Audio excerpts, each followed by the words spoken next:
स्वागत छ। अहिले म जंगलमा छु र जंगलमा मैले भेट्टाएको छु हर्रो। यसलाई बिसा पनि भनिन्छ, किन भन्दा यो 20 ग्रामको हुन्छ। लगभग 20 ग्रामको हुने भएको हुनाले यसलाई बिसा भनेर पनि चिन्ने गरिन्छ।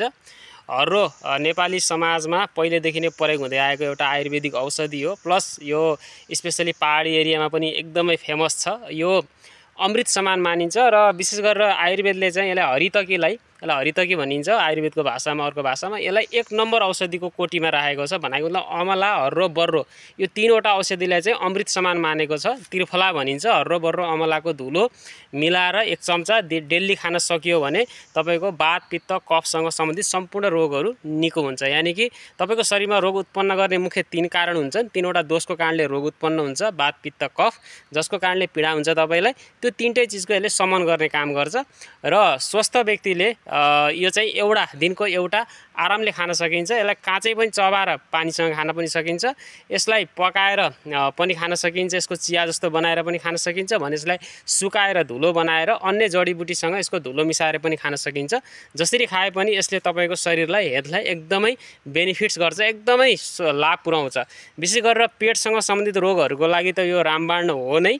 प्लस यो एन्टी एजिङ प्रोपर्टीवाला हो। आयुर्वेदको मान्यतामा के छ भन्दा रसायन भन्ने औषधिको उल्लेख छ। रसायन त्यस्तो औषधिलाई भनिन्छ जसले बुढो हुनबाट, बुढ्यौलीपन आउनबाट रोक्छ भने मर्न लागिसकेको मान्छे, जस्तो कपाल फुलिसकेको छ, दाँत झरिसकेको छ भने त्यस्तो मान्छेलाई पनि फेरि जवान जस्तै फुर्ती दिने औषधिलाई रसायन भनेर लेखिएको छ। यहाँसम्मको दाबी गरिन्छ कि हर्रो, बर्रो, अमलाको नियमित प्रयोग गर्ने मान्छेको शरीर झट्ट बुढो हुँदैन।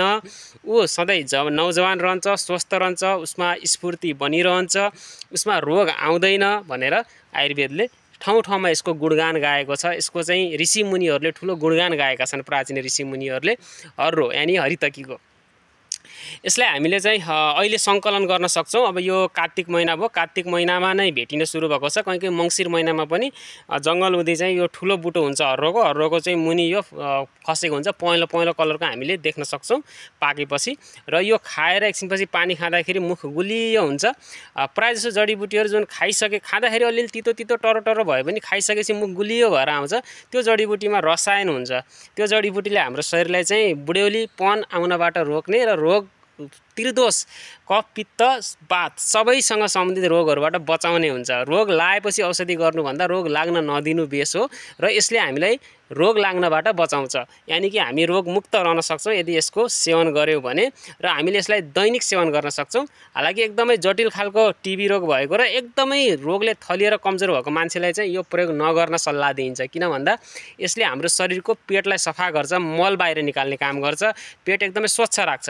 तर बिमारी मान्छेको चाहिँ कहिलेकाहीँ मल पनि तागत दिने काम गर्छ। उसको त्यो पेटमा रहेको मलले पनि उसलाई केही न केही तागत दिइरहेको हुन्छ। त्यही भएर त्यस्तो व्यक्तिलाई चाहिँ त्यति रिकमेन्ड गरिँदैन। बाँकी सबैलाई, बच्चा, बुढा, नौजवान सबैले हैन, एकदमै जीर्ण बाहेक सबै व्यक्तिले यसको प्रयोग गर्न हुन्छ र दिनको एउटासम्म प्रयोग गर्न सकिन्छ। आफ्नो इन्ट्रेस्ट अनुसार, आफ्नो रुचि अनुसार, क्षमता अनुसार हामीले विशेष गरेर जाडो महिनामा त यो प्रयोग गर्नै पर्छ। किनभने रुगाखोकीबाट, टिबीबाट, दमबाट यसले बचाउँछ। हाम्रो फोक्सोलाई पनि यसले चाहिँ स्वस्थ राख्छ। फोक्सोमा कफहरू जम्न दिँदैन, घाँटी क्लियर गर्छ। हाम्रो मुखमा चाहिँ घाउ आउने समस्या हुन दिँदैन। गिजा कमजोर हुने, दाँत हल्लिने समस्यालाई पनि यसले इम्प्रुभ गर्छ। र अमला जस्तै यो पनि रसायन भएको औषधि हो। हर्रो, बर्रो, अमला 3टा चिज हुन्छ। यो चाहिँ हामीले एकदमै खोजी खानुपर्छ। जङ्गलमा मैले यहाँनिर देखाउँदैछु तपाईँलाई हैन। यो थुप्रै छ मसँग अहिले। यसरी मैले सङ्ग्रह गरेको छु र अब घर ल्याएको छु। यसलाई म घाममा सुकाउँछु, छायामा सुकाउँछु र ओखलीमा कुटेर यसलाई म एउटा डिब्बामा राख्छु। पछि बिरेनुनसँग अमला र बर्रोको धुलोसँग मिसाएर यसलाई म त्रिफलाको रूपमा प्रयोग गर्छु, अरूलाई प्रयोग गर्न दिन्छु। तपाईँले पनि हर्रो, बर्रो, अमला यो मौसममा पाइन्छ, सङ्कलन गरेर घर राख्नु होला र वर्षभरि थोरै तपाईँले सेवन गर्नु होला। तपाईँ रोगमुक्त रहनुहुनेछ र स्वस्थ रहनुहुनेछ। Thank you for watching my video.